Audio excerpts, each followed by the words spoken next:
Shalom, selamat berjumpa kembali kepada para pemirsa yang dikasihi dalam Tuhan Yesus Kristus dimanapun berada. Saat ini kita akan mengikuti kelas persatuan guru-guru di Jemaat Tanjung Anom, dan pembahasan kita adalah di pelajaran yang ke-9 dengan judul dalam Mazmur bagian kedua. Baik, sebelum para pembicara akan mengulas, kita akan perkenalan dulu. Yang pertama adalah Bapak Del Sompotan. Yang kedua adalah Bapak P. Aritonang. Yang ketiga adalah Bapak DB Sihaan. Baiklah, sebelum kita akan membahas dan mengulas materi kita akan berdoa yang akan dipimpin oleh Bapak P. Aritonang. Mari kita berdoa. Tuhan Maha Besar yang bertahta di surga, terima kasih Tuhan, berkat-Mu menyertai kami hingga saat ini. Saat ini kami akan mempelajari firman Tuhan melalui sekolah Sabat.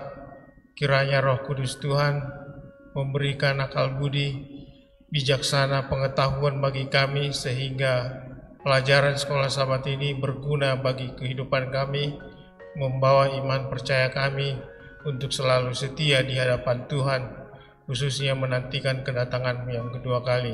Berkati hamba-hamba Tuhan ini yang akan membagikan pelajaran-pelajaran sekolah Sabat, khususnya hamba Tuhan Pendeta Del. Berkati hamba Tuhan ini dalam setiap pelayanan. Begitu juga Bapak Ulet, Bapak DB Sihaan, Tuhan berkati mereka dalam setiap pelayanan, khususnya membawakan pelajaran sekolah Sabat ini berguna bagi khususnya umat-umat Tuhan yang belajar mendengarkan firman Tuhan ini. Terima kasih Tuhan, banyak dosa pelanggaran kami di hadapan-Mu, Tuhan mengampuni kami. Dengarlah seluruh doa kami ini, dalam nama Yesus kami berdoa. Amin. Amin. Terima kasih Bapak P. Aritonang. Tadi kita sudah sampaikan bahwa pembahasan kita pada pelajaran yang ke-9 adalah dalam Mazmur bagian kedua. Tentunya sebelum kita akan bahas, saya akan menyampaikan, menggarisbawahi poin-poin yang penting yang akan kita bahas. Dikatakan sini, ketika memikirkan peristiwa-peristiwa akhir, kita cenderung berfokus pada binatang-binatang dan kuasa-kuasa di Wahyu. Jika tidak, Tuhan tidak akan memasukkannya ke dalam Alkitab agar kita dapat memahaminya. Itu boleh dilihat dalam Wahyu 1 ayat 3. Namun, nubuatan juga membahas masalah-masalah kunci yang terkait dengan dosa dan penderitaan, penghakiman, pertempuran antara yang baik dan yang jahat, sifat keadilan dan ketidakadilan, penganiayaan, dan banyak lagi, dan semuanya itu ada tertuang di dalam kitab Mazmur. Baiklah, kita akan mendengarkan pemaparan atau ulasan daripada Bapak Pendeta Del Sompotan, yaitu mengenai membahas Mazmur 46 dengan subjudul Allah adalah tempat perlindungan kita. Waktu dan tempat diberikan. Baik, terima kasih Pak Ulet. Mazmur pasal 46 ini, kalau dibandingkan dengan apa yang dituliskan di dalam kitab Ibrani, maka sepertinya mengambil tema yang sama. Bila Ibrani berusaha untuk menjadikan figur Yesus lebih baik dari yang lain, maka di dalam kitab Mazmur penulis memiliki pendekatan yang berbeda. Kalau di Ibrani, Yesus itu lebih baik dari segala sesuatu. Dia lebih baik dari imam besar duniawi. Dia lebih baik dari pengorbanan hewan. Dia lebih baik daripada bait suci yang ada, pengorbanan tipe-tipe bait suci yang ada di dunia tempat pengorbanan. Maka Mazmur pasal 46, penulis kitab Mazmur 46 ini mengambil satu pendekatan yang sedikit berbeda, bahwa ada pemberontakan di dunia ini, maka ada konsekuensi dari pemberontakan itu, tetapi ada janji Tuhan yang lebih baik yang Tuhan rencanakan untuk umat Tuhan. Jadi bukan yang baik lalu ada lebih baik, tapi dari yang buruk sekalipun ada janji Tuhan yang Tuhan berikan untuk lebih baik dari hal yang buruk ini. Dan memang kitab Mazmur ini berisi dua hal, yaitu menyangkut harapan dan janji. Di sepanjang Mazmur pasal 46, harapan dan janji itu kita temukan di dalamnya. Kalau kita melihat Mazmur pasal 46 dengan judul Allah Kota Benteng Kita, terbagi menjadi 3 bagian besar. Yang pertama, dia berbicara tentang bagaimana menjadikan Tuhan sebagai tempat perlindungan dan sumber kekuatan bagi kita. Yang kedua, mencoba untuk memberikan kepada kita sebuah pengertian bahwa Allah itu adalah Allah yang berdiam di tempat yang maha tinggi, punya kuasa yang tidak terbatas untuk menolong kita dari tempat yang maha tinggi. Dan yang ketiga adalah bahwa Tuhan telah memiliki bukti-bukti nyata dari pekerjaannya di atas dunia ini. Pekerjaan Tuhan yang dia lakukan di atas dunia ini sudah nyata adanya. Oleh karena itu kita tidak perlu memiliki keraguan terhadap Tuhan kita. Kita harus tetap percaya bahwa Tuhan kita adalah penolong dalam setiap kesesakan-kesesakan yang dialami oleh umat-umat Tuhan. Terima kasih Pak Pendeta, sangat jelas sekali bagaimana betul-betul bahwa adalah tempat perlindungan bagi kita. Baik, selanjutnya kita akan mendengarkan pembahasan yang akan disampaikan oleh Bapak Divisiaan, yaitu pada Mazmur 47 dengan subjudul Tuhan adalah Raja Kita. Waktu dan tempat berikan. Baik, terima kasih waktu untuk saya. Perlu saya jelaskan kembali kepada pemirsa bahwa Mazmur 47 ini sama penulisnya adalah dari suku Lewi Bani Korah. Ada 4 bagian yang saya ambil dari Mazmur 47 ayat 1 sampai 5 ini. Bagian yang pertama menceritakan bagaimana bahwa kemenangan atas musuh Israel telah dicapai. Kemudian yang kedua, Mazmur pertobatan. Yang ketiga, Tuhan diakui sebagai Raja, sebagaimana dengan judulnya. Kemudian yang terakhir, Allah penguasa bumi ini. Itu sebenarnya poin yang saya dapatkan dari Mazmur 47 ini. Itulah sebabnya di ayat yang ketiga dikatakan, sebab Tuhan yang maha tinggi adalah dahsyat, Raja yang besar atas seluruh bumi. Jadi Allah dalam Mazmur 47 mengatakan Allah itu penguasa bumi ini. Walaupun Lucifer telah mengklaim, pada waktu Tuhan bertanya kepada Lucifer, kepada iblis, dari mana engkau? Lalu iblis katakan, aku telah menjelajah bumi. Jadi iblis mengklaim bahwa bumi itu dikuasai olehnya. Tetapi di Mazmur 47 mengatakan hanya Allah pemilik bumi ini, Allah penguasa bumi ini, Allah pencipta itu adalah Allah yang dahsyat. Allah adalah Raja dari segala raja. Jadi pernyataan dari Mazmur 47 itu mengingatkan kepada kita bahwa dunia ini tidak ada yang memiliki kecuali Allah. Abraham pun diberikan kuasa untuk menguasai bumi ini. Diserahkan bumi ini kepada Abraham supaya Abraham dan keturunannya menguasai bumi ini. Dan Yesuslah yang mengalahkan dunia ini. Bapak, Ibu, dan saudara sekalian, dalam tulisan Ellen G. White juga dijelaskan bahwa kegenapan dari Mazmur 47 ini, Raja atas segala raja itu adalah Kristus akan turun ke atas bukit Zaitun, dari mana ia naik ke surga setelah kebangkitannya. Jadi pelajaran kepada kita malam ini tentang Mazmur 47 ini adalah bahwa Yesus sebagai Raja, ya, Tuhan adalah Raja itu akan turun kembali ke bumi ini untuk menjemput kita, umat-umat Tuhan yang mempercayai, yang setia sampai kedatangannya. Saya kira itu dari saya. Baik, terima kasih, luar biasa bahwa Raja segala raja adalah Yesus Kristus, ya, yang sudah mati di kayu salib, Tuhan sebagai Sang Pencipta untuk menebus dan menyelamatkan kita. Terima kasih Bapak Divisiaan. Baik, selanjutnya kita akan mendengarkan pembahasan oleh Bapak P. Aritonang yang akan membahas dalam buku Mazmur 67 dengan subjudul Allah adalah berkat bagi kita. Waktu dan tempat diberikan. Baik, terima kasih Pak Ulet, waktu yang sudah diberikan bagi saya. fokus pembahasan untuk Allah adalah berkat bagi kita, fokus kepada buku Mazmur pasal 67.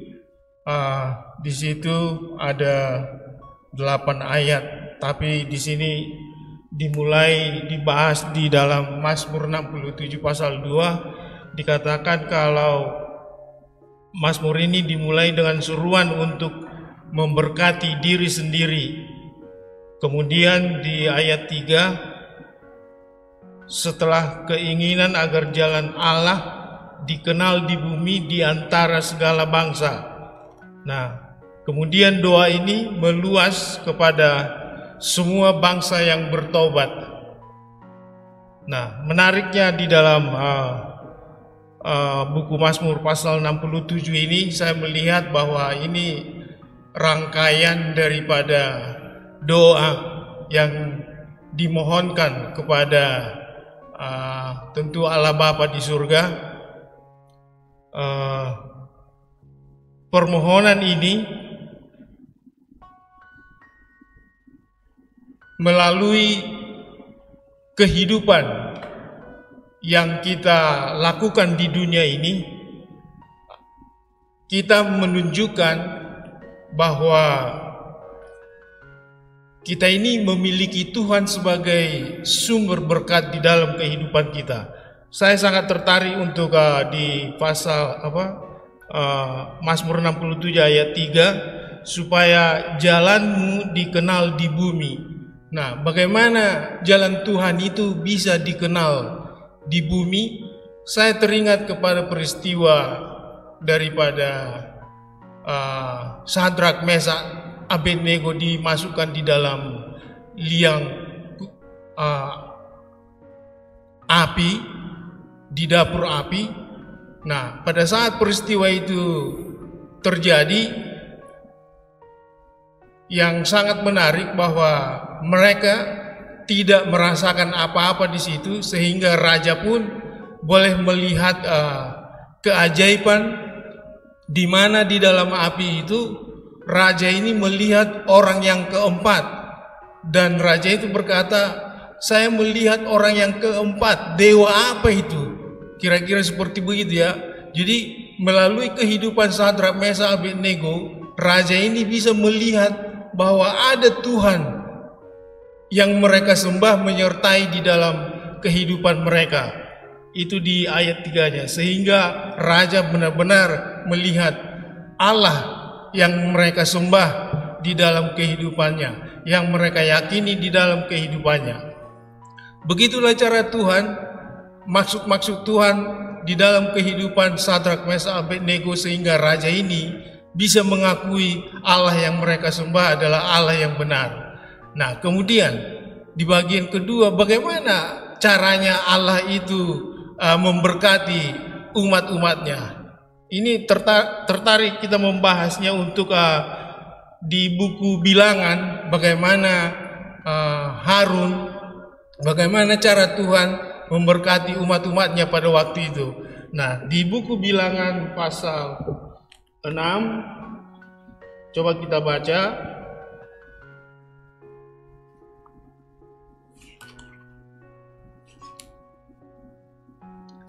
Buku pasal 6 ayat 3, ayat 23. Di ayat 22 dikatakan seperti ini. Tuhan berfirman kepada Musa, berbicaralah kepada Harun dan anak-anaknya. Beginilah harus kamu memberkati orang Israel. Katakanlah kepada mereka, Tuhan memberkati engkau dan melindungi engkau. Tuhan menyinari engkau dengan wajahnya dan memberi engkau kasih karunia.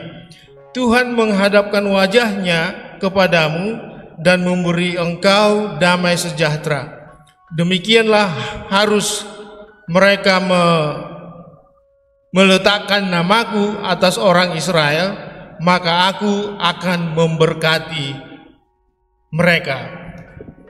Sangat tertarik melihat ayat yang barusan kita baca ini, di mana cara Tuhan untuk memberkati bangsa Israel itu melalui hambanya Harun, ya, mendoakan mereka, dituntun betul, sehingga di ayat 27 itu dikatakan, demikianlah harus mereka meletakkan namaku atas orang Israel, maka aku memberkati mereka.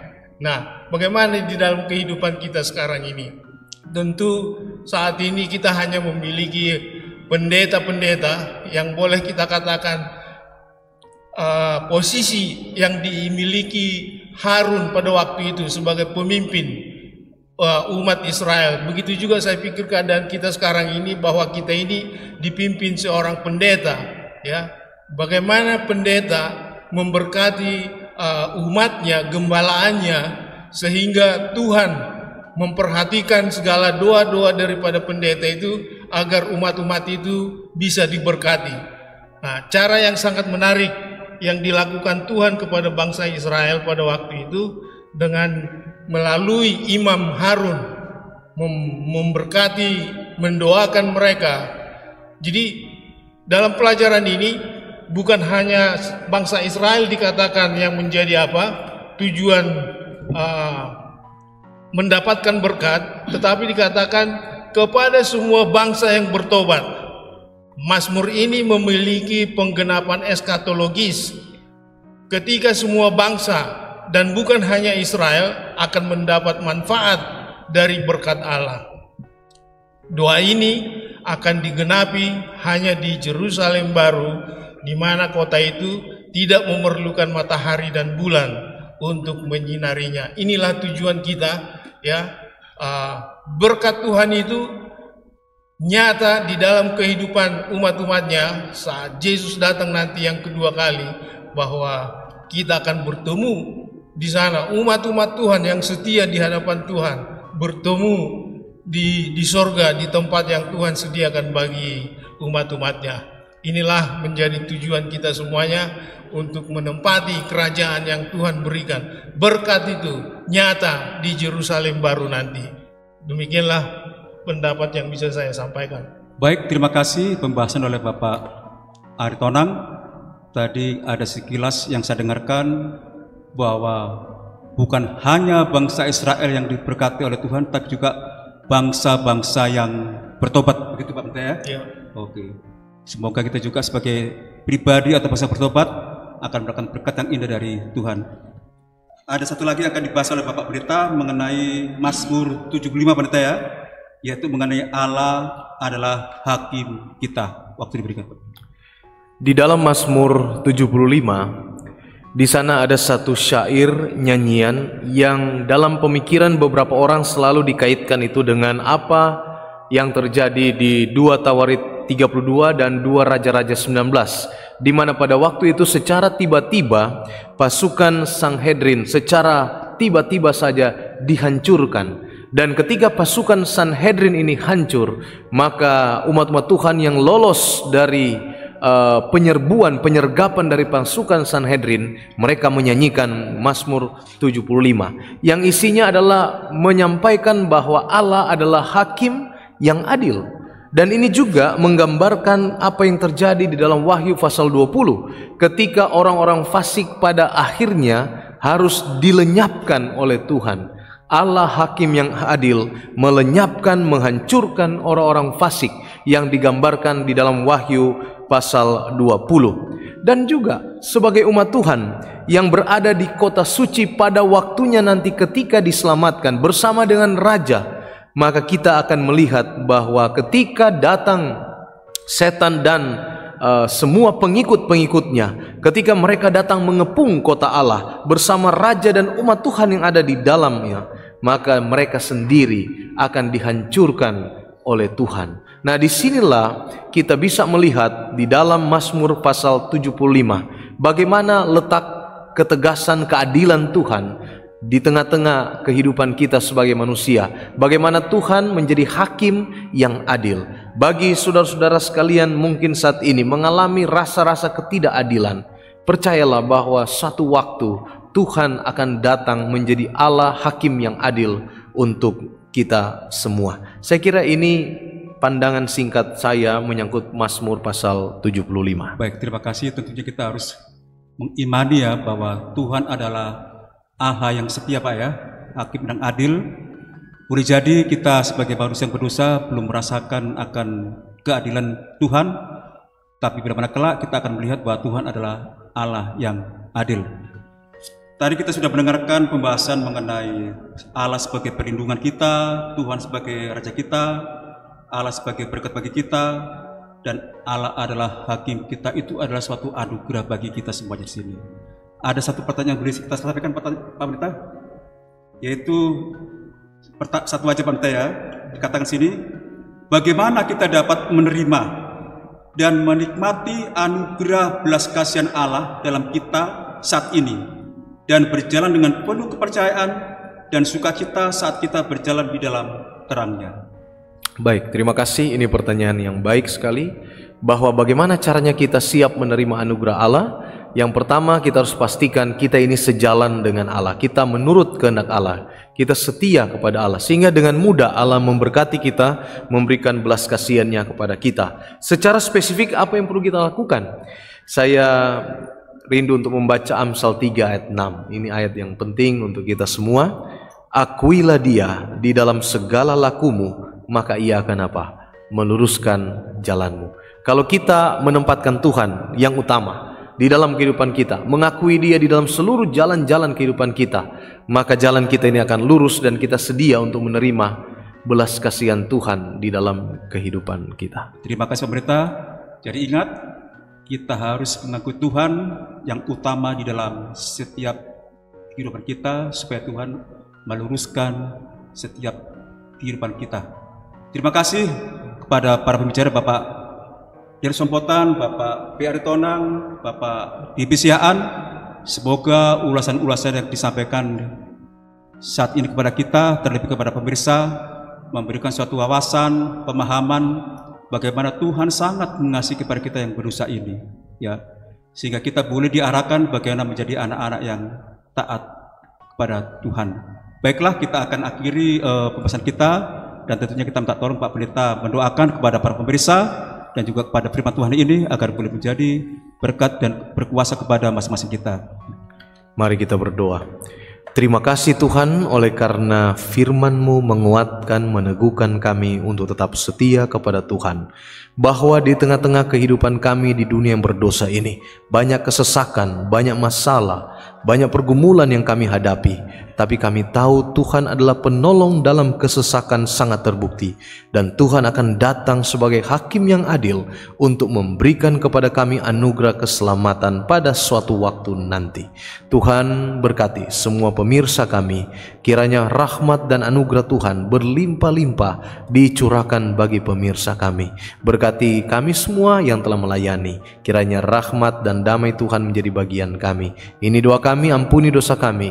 Dalam nama Yesus kami berdoa. Amin. Amin. Demikian pembahasan pelajaran yang ke-9. Semoga menjadi berkat bagi masing-masing kita.